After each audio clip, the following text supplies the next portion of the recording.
Service safe.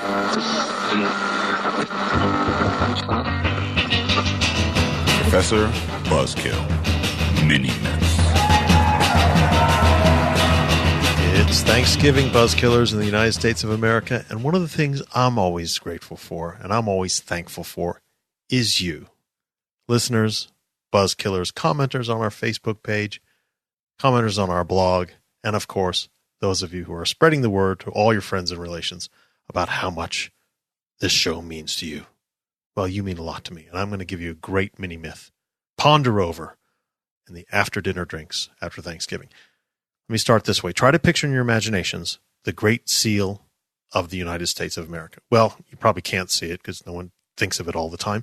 But if you can't, pull out a $1 bill and have a look. There is a bald eagle in the center, clutching arrows in one of its talons and the laurel leaf in the other. First displayed publicly in 1782 and printed on the reverse side of every U.S. dollar bill since 1935, the Great Seal is supposed to represent the dignity and fortitude of the nation. And the bald eagle has been one of the most frequently displayed symbols of the country ever since.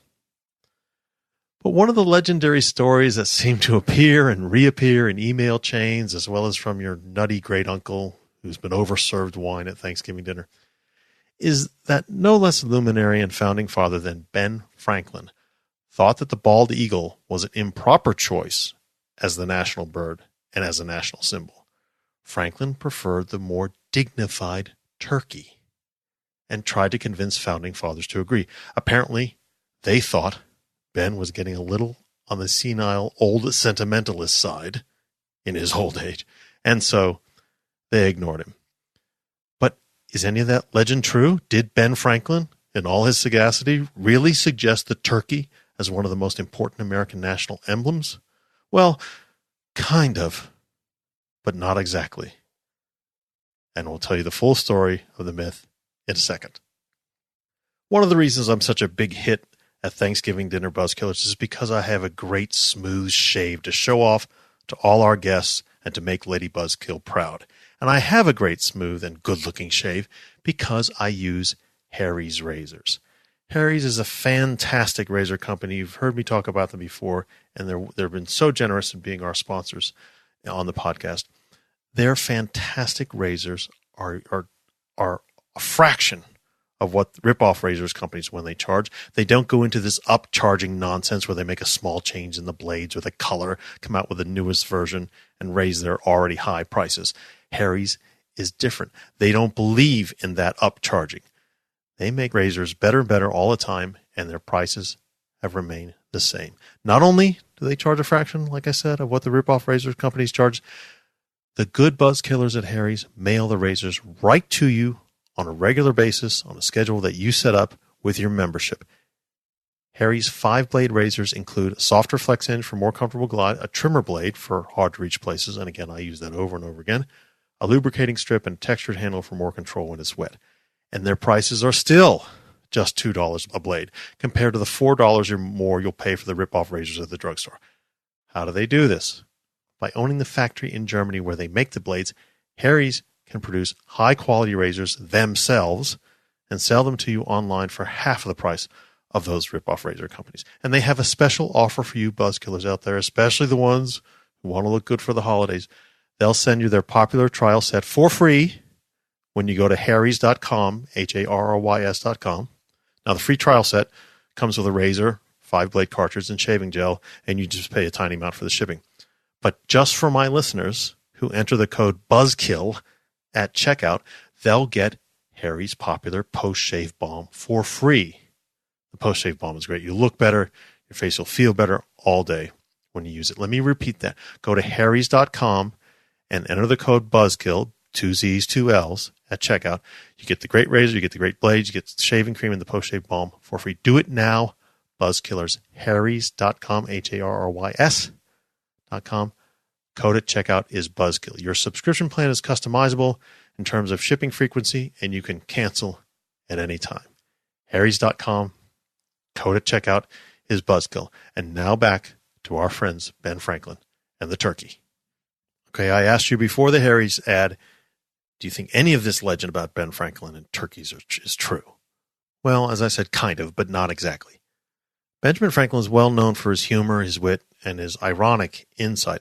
On the 26th of January, 1784, after it was clear that the eagle was going to be the national bird, Franklin wrote a letter to his daughter, and in that letter, he said that the eagle was actually, quote, a rank coward, unquote, and a bird of bad moral character.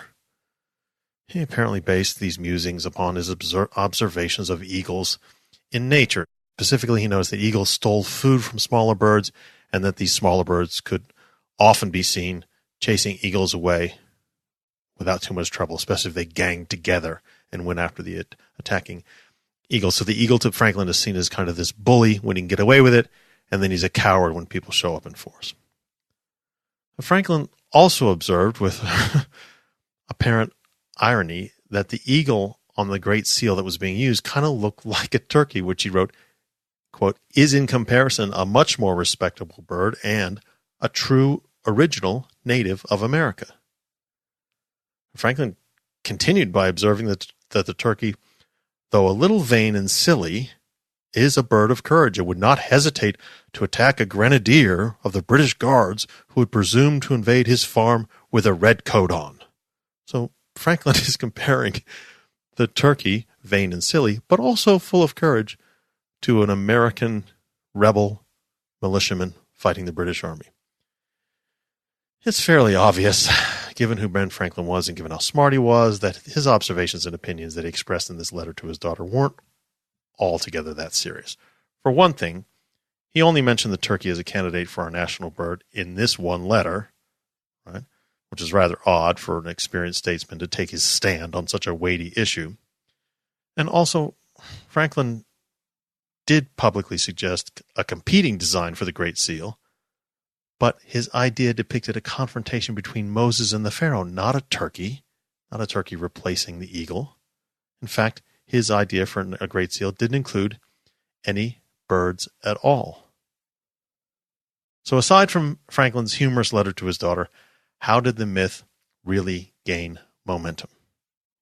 It may have had something to do with the November 24th, 1962 illustration on the cover of the New Yorker magazine, which depicted the Great Seal of the United States with a turkey instead of an eagle. Now, notice the date of that issue, November 24th, 1962. The New Yorker magazine puts a cartoon of the Great Seal of the United States with a turkey instead of an eagle on it. Franklin's letter, quoted above, may have inspired the cartoonist who drew the drawing to, humorize the national symbol and the national holiday together. I suspect that it was just part of the Thanksgiving fun of that year. But somehow a connection was made with Franklin's earlier praise of the turkey. Remember, that respectable bird, a true original native of America, as he said. And that, buzzkillers, that connection is how myths are hatched. So there's not much more to it than Grandma's cranberry sauce dressing. Happy Thanksgiving.